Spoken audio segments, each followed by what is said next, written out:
எவ்வளவு தான் நடக்கிறது? ஆட்டோ பிடிங்கப்பா. சரி அந்த நிற்கிதுப்பா ஆட்டோ. இந்த தேவசம் திதியெல்லாம் பண்ணுவாங்கல்ல கடற்கரையில, அங்கே கொண்டு இறக்கி விடுங்கப்பா. எவ்வளவு வாடகை வேணும்? 100 ரூபாயா? சரி தம்பி வாங்க போலாம்.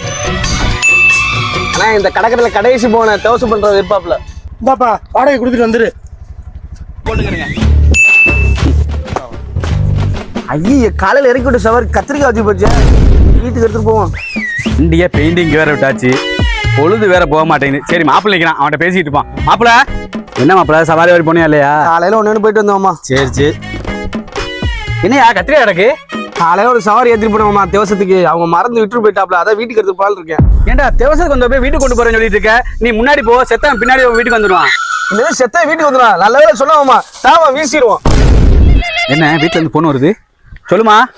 வரையில மீன் வாங்கிட்டோங்க. போட்லாம் கடலுக்கு போடல. அப்ப என்ன குழம்பு தான் வைக்கிறது? வேணா கத்திரிக்காய் வேண்டாம், கத்திரிக்காய் போட்டு புளிக்கிழமை வச்சுக்க. தேவசத்துக்கு வந்த போய் வீட்டுக்கு கொண்டு போறேன்னு சொல்லிட்டு இருக்க? நீ முன்னாடி போ, செத்தன் பின்னாடி வீட்டுக்கு வந்துடுவான். வாங்க போமா.